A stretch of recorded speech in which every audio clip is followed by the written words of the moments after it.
Okay, get this. Have you ever heard of, like, real life Catch Me If You Can? But it takes place in the Democratic Republic of Congo. I don't think so. Well, that's what we're diving into Oh, today. wow. Yeah, the story of Israel Bongo Lord. Okay.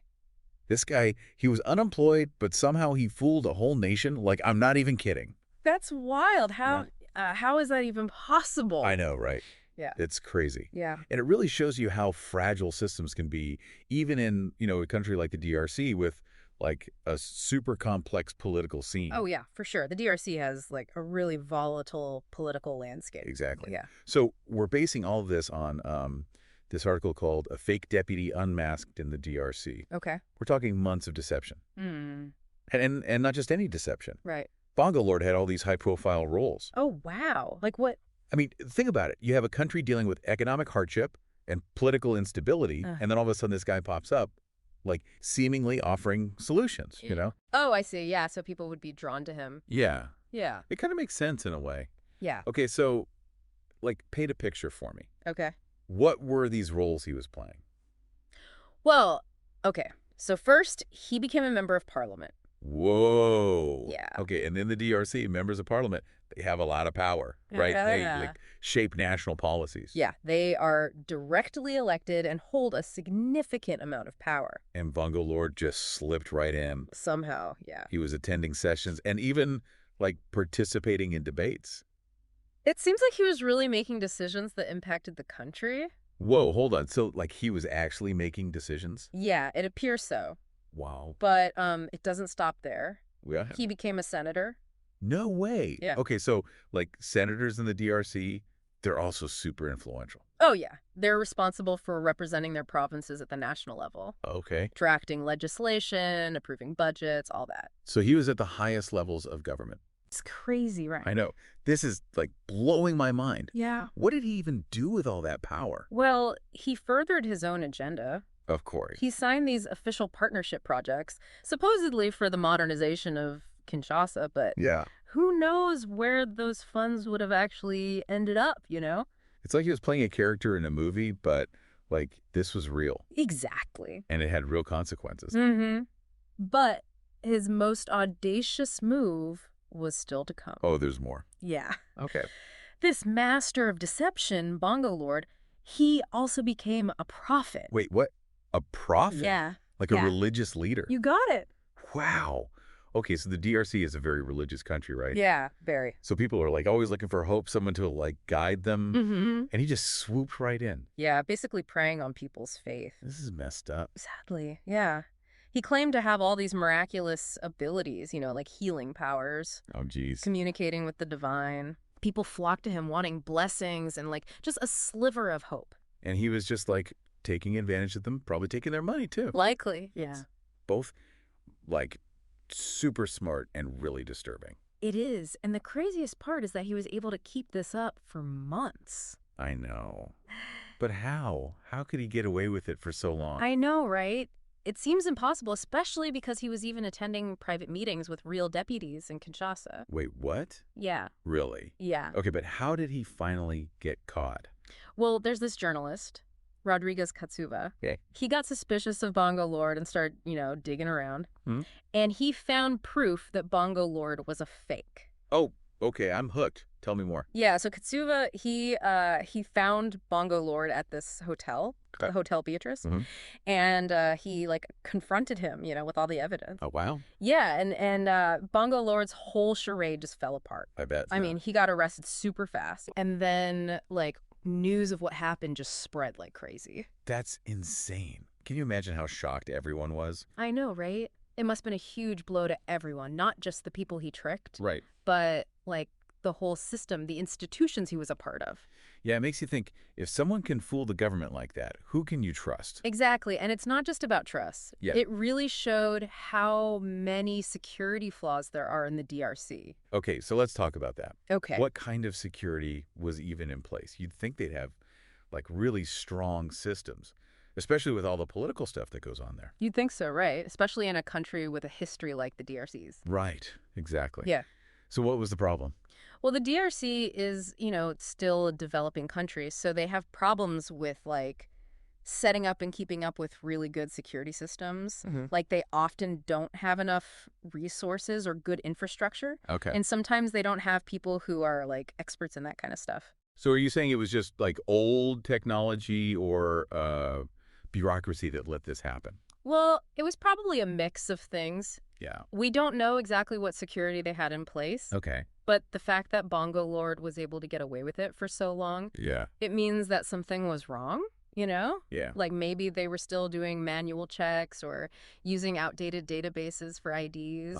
So it could have been like human error too. Oh, definitely. That's almost scarier to think about, that it wasn't some like big hack or something. Yeah, just basic mistakes. Yeah. It's really important to think about both the technology and the human side of security, you know? You need good tech, but you also need people who know what they're doing and who follow the rules. That's a good point. It's Yeah. like, yeah, security is more than just like passwords and stuff. Yeah, totally. It's about being careful and making sure everyone's doing their part. Exactly. And this whole thing with Bongo Lord, it's not just a problem for the DRC. Other countries with similar problems could see people trying to do the same thing. That's kind of scary to think about. Like, he basically showed people how to take advantage of the system. Yeah. So what can we even do to stop this from happening again? Well, the main thing is to make it much harder for people to fake their identities. Mm. So, like, they could use biometric systems, Okay. update their databases, and do stricter background checks. So it's like making it way harder to pretend to be someone you're not. Exactly. Okay. But it's not just about technology. Yeah. We also need to teach people in the government how to spot and report any suspicious activity. Mm. Like, create a culture where people feel like they can speak up if something seems off. Yeah, that makes sense. It's all about having multiple layers of security, you know, Yeah. both with tech and with people. Mm-hmm. And this isn't just about stopping big schemes like Bongo Lords. It's about making sure institutions are strong, Okay. protecting our money, and making sure people still trust the government. So this whole thing should be a wake-up call for everyone, not just the DRC, right? Yeah, definitely. Any country that wants to prevent stuff like this needs to pay attention. It's a reminder that anyone can be vulnerable. Yeah. And that there will always be people looking for ways to take advantage of that. Mm. So we got to stay vigilant. Okay, so we've talked about the security problems and the possibility of copycats and all that. Right. But what about us? Like, what can we learn from this? It's easy to think this is just a government problem, but I think there are lessons here for everyone. You're right. This isn't just about politics. It's about people, you know? Yeah. It shows us that even with all the technology and security we have, we still need to use our own judgment. So, like, don't just believe everything you hear. Exactly. Do your own research, be skeptical.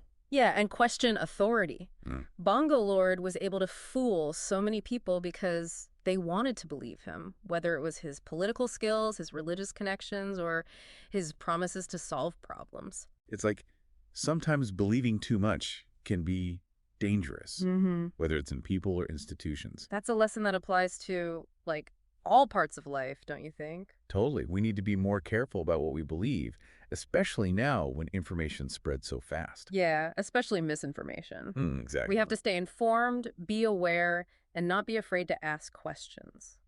So if we can learn to think critically and be more aware of deception, then maybe, even though it's a crazy story, we can learn something from Bongo Lord. Yeah, it's like turning a bad thing into something good. I think We can become more aware and grow from this. Okay, so we've talked about all the security problems and stuff. Right. But I'm curious about the people Bongo Lord fooled. Like, how did this affect them? Oh, yeah, that's a good point. Like, how did they feel when they found out the truth? Imagine the betrayal they must have felt. Yeah. The disappointment, the anger. Right, especially the people who believed in him as a prophet. Exactly, to have your faith used against you like that. That can really hurt. Yeah. And it's not just about individuals. It can damage people's trust in religious institutions and even cause problems within communities. It's like it has consequences way beyond just the people he directly tricked. Yeah, it's like a ripple effect. It reminds us that lying and tricking people, especially when you take advantage of their weaknesses, can have really bad consequences. This whole story just keeps getting deeper, you know? It does. Makes you wonder what his motivation even was. Mm-hmm. Was it greed? Power?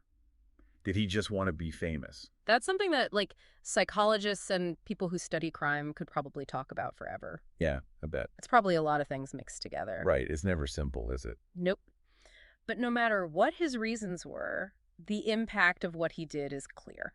Totally. And I think that's the main point here. Yeah? Bongo Lord's story might seem crazy, but it shows us that real life can be crazier than fiction, Mm-hmm. and that lying and tricking people can have huge consequences. Well said.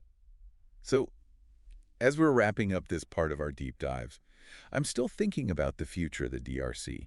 Yeah. Like, what happens now? Yeah. Will they actually change things because of this? Or will it just be forgotten like so many other scandals? That's a tough one. Yeah. Only time will tell, I guess. Yeah. It really depends on how the government and the people react. Will they use this as a chance to make things better? Or will they just go back to how things were before? So it's the big moment for them. Yeah, the decisions they make now could have a big impact on their future. I guess that's what makes this story so interesting. It's not just about one guy who tricked everyone. Right. It's about a whole country and what they do next. Exactly. It's about facing their problems and figuring out what to do. We'll definitely have to keep following this story. Yeah. Even in the darkest stories, there's always hope. That's A chance for things to get better. I agree. And sometimes it's those kinds of stories that really get to us, the ones that make us face hard truths and ask tough questions. Well said. Okay, so we've talked about the scandal, the security issues, and all that. Yeah. But remember how we talked about how Bongo Lord is kind of like Frank Abagnale from Catch Me If You Can? Yeah, it's an interesting comparison. Right. I want to really look at those similarities and differences. Okay. What can we learn from comparing those two? I think it's a good idea. Yeah. If we look at how they did things, why they did them, and what was going on around them, we can understand more about how deception works. Okay, let's do it. Okay. Let's compare Bongo Lord, Yeah. I guess you could call him the Congolese chameleon, Yeah. to Frank Abagnale, the American master of disguise. So both Bongo Lord and Abagnale, they were really good at changing who they were, taking on different roles. Yeah. But they did it in totally different ways and in totally different situations. Right. It's like they were playing the same game, but with different rules and on different fields or whatever. Exactly. Abagnale, at least how they show him in the movie, he was all about charm, thinking on his feet, and forging documents. Okay. He took advantage of weaknesses in systems that were, pretty new back then. Yeah. Like, think about air travel in the old days, or credit cards, or even just banking. Yeah, things were a lot less secure then. Exactly. So he was able to, slip through the cracks. He relied on people trusting him and maybe being a little naive. Yeah, that makes sense. But Bongo Lord, he was doing his thing in a more modern time. Right. But maybe because the DRC is still developing, Yeah. some of their systems weren't as advanced. That's a good point. That's a big difference between them, you see. Yeah. Bongo Lord didn't need to be a tech whiz. He just needed to know how to work the system, how to play on people's emotions. He knew what people wanted, what they were afraid of, and he used that. He was a master manipulator. Totally. But what about, what they wanted to achieve? Were they trying to do the same thing? It's hard to know for sure. Yeah. But it seems like both of them wanted to be recognized to prove themselves. Like they had something to prove to the world. Yeah, and maybe they got a thrill out of seeing how far they could push things. Okay. But there is one big difference. What's that? Abagnale, in the movie at least, he felt bad about what he did. He wanted to make things right. Right. Like the movie shows him as this young guy who made some mistakes but wants to redeem himself. Exactly. Bongo Lord's story is way darker, though what he did really hurt people. Yeah, and institutions. It's hard to compare them when you think about that. Yeah, we can guess all we want about what was going on in their heads. Right. But what they did is what matters. So what can we learn from these two guys, these master deceivers? Well, I think they show us that people can do good and bad things.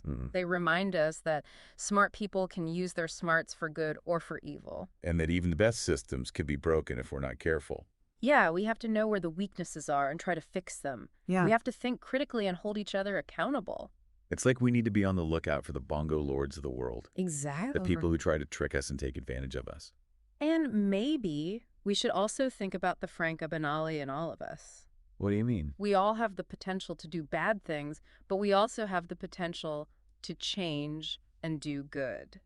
That's a really interesting thought. It means we all have a responsibility to use our talents for good, to build trust and make the world a better place, a place that's less vulnerable to deception. Well said. I think that's a perfect way to wrap things up. Yeah. Bongo Lord's story is wild and crazy, but it's also a warning. It reminds us to be careful, to think for ourselves, and to always search for the truth. I agree. It's definitely a story that makes you think. It'll stick with me for a while, and I hope our listeners will remember it too. Me too. And hey, maybe one day it'll be a movie. Who knows? Yeah. Can you imagine? Catch Me If You Can in the Congo. That would be amazing. I'd watch that for sure. Until next time, everyone, keep thinking critically, and remember, the truth is out there, but sometimes you got to work to find it.